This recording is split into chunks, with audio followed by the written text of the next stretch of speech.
ಅದಕ್ಕೆ ಇಂಥವೆಲ್ಲ ತಿಳ್ಕೊಂಡು ಕೆಲಸ ಮಾಡಿರಿ.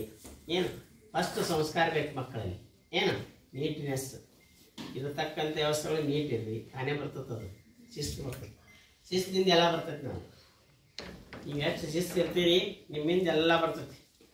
ಅದಕ್ಕೆ ಹೇಳ್ತೀನಿ ಅದನ್ನೆಲ್ಲರೂ ಕೆಲಸ ಮಾಡಿರಿ. ಆಮೇಲೆ ಹೇಳ್ತಿಲ್ಲ ವ್ಯಕ್ತಿ ಪ್ರತ್ಯಯಗಳು ಇರಬೇಕು. ಇವು ನಿಮ್ಮ ಜೊತೆಗಿರೋದೆ, ವರ್ಗಮೂಲಗಳು ನಿಮ್ಮ ಜೊತೆಗಿರುವೆ. ಇವು ಯಾವ ಬೇಕಾದ ಕ್ಲಾಸಿಗೆ ಹೋಗ್ರಿ ಇದು ಇರೋದೆ. ವಿಭಕ್ತಿ ಪ್ರತ್ಯಯಗಳು, ಸ್ವರಗಳು ವ್ಯಂಜನಗಳು ಇರುವೆ. ಇವು ಬಿಟ್ಟು ಯಾವಿಲ್ಲ. ನೋಡಿಲ್ಲೇ ನಿಮ್ದೆಲ್ಲ ಇಂಗ್ಲೀಷ್ ಇರೋದು 26 ಅಕ್ಷರದಾಗೈತಿ. ನಿಮ್ಮ ಕನ್ನಡ ಇರೋದು ಅದ್ರಾಗ 13 ಒಂದು 34 ಅಕ್ಷರದಾಗ ಕನ್ನಡ ಐತಿ. ಏನು 49 ಅಕ್ಷರದೊಳಗನೆ ಎಲ್ಲ ಐತಿ. ಇದು ಬಿಟ್ಟು ಬೇರೆ ಅಕ್ಷರದಾಗ ಇಲ್ಲ. ಬಳ್ಳಿಗಳು, ಸ್ವರಗಳು, ವ್ಯಂಜನಗಳು ಇವು 3 ಪರ್ಫೆಕ್ಟ್ ಆದ ಕನ್ನಡ ತಾನೇ ಬರ್ತದೆ. ಆ ಅಕ್ಷರ ಬಿಟ್ಟು ಹುಡುಕ್ಯಾಡ್ರಿ ನೋಡು ಯಾವ್ದು ಬೇರೆ ಹೆಸರು ತೋರಿಸ್ತದೆ ಐತೇನ? ಇಲ್ಲ.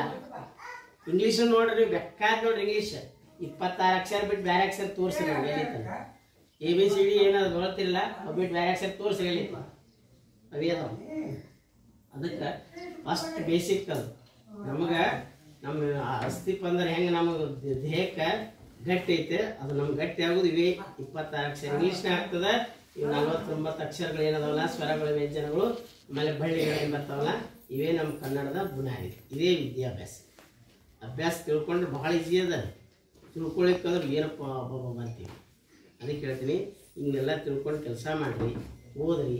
ದಿನ ನೀವು ಹೋಗಾಗ ಬರಾಗ ನೆನಪು ಮಾಡ್ಕೊಡ್ರಿ. ಇವತ್ತು ಏನು ಹೇಳಿದ್ರು ಸ್ಕೂಲ್ನಾಗ, ನಾಳೆಗೆ ಏನು ಹೇಳ್ತಾರೆ, ನಾ ಏನು ಕೇಳ್ಬೇಕು, ನಿಮ್ಗೆ ಏನು ತಿಳಿಲಿಲ್ಲ ಕೇಳ್ಬೇಕು. ಅವತ್ತಿಂದ ಅವತ್ತು ಅಂದ್ರೆ ಕ್ಲಿಯರ್ ಆಕೈತಿದೆ. ನಿಮ್ಗೆ ಏನು ತಿಳಿಯಂಗಿಲ್ಲ ನಿಮ್ಮ ಹತ್ರ ಇಟ್ಕೋಬಾರ್ದದ. ಇದು ತಿಳಿದಿಲ್ಲ ಸರ್, ಇದು ತಿಳಿದಿಲ್ಲ ಹೇಳಿ ಕೇಳ್ರಿ, ಅಂದ್ರೆ ಕರೆಕ್ಟ್ ಆಗ್ತೈತಿ. ಓಕೆ, ಅಷ್ಟು ಮಾಡಿರಿ.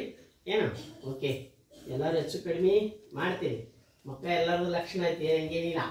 ಹಾಂ ನೀವು ಮಾಡ್ತೀಯಾ? ಹೇಳ್ತೀನಲ್ಲ, ನನಗೆ ಹೆಂಗೆ ಬೇಕಂದ್ರೆ ನಾ ಏನು ಕೇಳಿದ್ರು ನಾ ಹಿಂಗೆ ಸೀರಿಯಲ್ ಕೇಳಂಗಿಲ್ಲ. ನಾವು 2 9 ಜಾ, 3 9 ಜಾ, 4 9 ಜಾ, 5 9 ಜಾ, 6 9 ಜಾ, 8 9 ಜಾ. ನಿಮ್ಮ ಕನ್ನಡ ಇಂಗ್ಲೀಷ್ನಾಗ ಕನ್ನಡದಾಗ ಕೇಳಿ ಬರ್ತೈತಿ, ಗೊತ್ತಾಗತ್ತಿಲ್ಲ ಇದು? ಹಾಂ ಗೊತ್ತಾಗತ್ತೆ. ಅಂದ್ರೆ 2 9 3 9 4 9 5 9 6 9 7 9 8 9 6 ಹಿಂಗೆ ಟಕ್ ಟಕ್ ಟಕ್ ನೋಡ್ಬೇಕು. ಏನು ಮತ್ತೆ 2 3 3 3 4 3 5 3 7 3 8 3 ಹಿಂಗೆ ಕೇಳಿದ ಟಕ್ ಟಕ್ ಬರಬೇಕು. ಅಂದ್ರೆ ಏನಾಕೈತಿ ನಿಮಗೆ ಮೈಂಡ್ ಶಾರ್ಪ್ ಆಕೈತಿ. ಇಲ್ಲಿಕ್ಕಂದ್ರೆ ಹಿಂಗೆ ದಾಡ್ಸಿಯಾಗ ಆಗ್ಬಾರ್ದು, ಬುದ್ಧಿ ಬೆಳೆಸ್ಬೇಕು. ಏನು ಹಾಂ ಆ ಬಿಜಾಪುರದಾಗ ಇದ್ದು ಬಂದಾನ ಅವನೀಗ. ಈಗ ಬಿಜಾಪುರದಾಗ ಒಂದು 3 ವರ್ಷ ಇದ್ದ ಅವನು. ಅಲ್ಲಿಂದ ಇಲ್ಲಿ ಬಂದಾನೀಗ. ಮತ್ತು ಇಲ್ಲಿಂದ ಮುಂದೆ ಇನ್ನೊಂದು 2 ವರ್ಷ ಗೆಲ್ಲ ಹೋಗ್ತಾನ ಗೊತ್ತಿಲ್ಲ.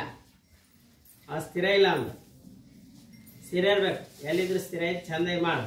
ಏನ ಈ ಸಲ ಎಷ್ಟೈತೆ? 4ನೇತೆ. 4 ಎಷ್ಟ?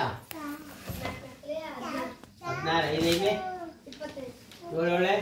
7 7 7 9 8 9 9 ಮೇಲೆ 11 9 ಹಾಂ 12 9 ವೆರಿ ಗುಡ್. 13 ಮತ್ತೆ 100 ಹಾಂ ಗುಡ್. 14 ಮತ್ತೆ 15 ಮತ್ತೆ ವೆರಿ ಗುಡ್. ಮೊದಲ ಮಗ್ಗಿ ಕುಡಿಸೋದು ಗುಣಿಸೋದು ವರ್ಗಮೂಲಗಳು ಇವು ಬಂತಂದ್ರೆ ನೀವು ಬೇಕಾದ್ರೆ ಕೇಳಿ ಟಕ್ ಟಕ್ ಟಕ್ ಬರ್ತದೆ ಉತ್ತರ. ನಿಮ್ಗೆ ಓದಾಕ್ ಬರ್ತದೆ, ಬರೆಯಕ್ಕೆ ಬರ್ತದೆ, ಎಲ್ಲ ಬರ್ತದೆ. ಅದಕ್ಕೆ ಹೇಳ್ತೀನಿ ಇಂಗ್ಲೀಷ್ನ 26 ಅಕ್ಷರ ಬಿಟ್ಟು ಬೇರೆ ಇಂಗ್ಲೀಷ್ ಇಲ್ಲ. ಕನ್ನಡ ಸ್ವರಗಳು, ವ್ಯಂಜನಗಳು, ಮೂಲಾಕ್ಷರಗಳು ಬಿಟ್ಟು ಕನ್ನಡ ಇಲ್ಲ. ಇವಿಷ್ಟು ಕಲಿತ್ರೆ ಅಂದ್ರೆ ಮುಗಿದ ಆಯ್ತು. ನಿಮ್ಗೆ ಅಭ್ಯಾಸ ಭಾರಿ ಆಗ್ತೈತಿ.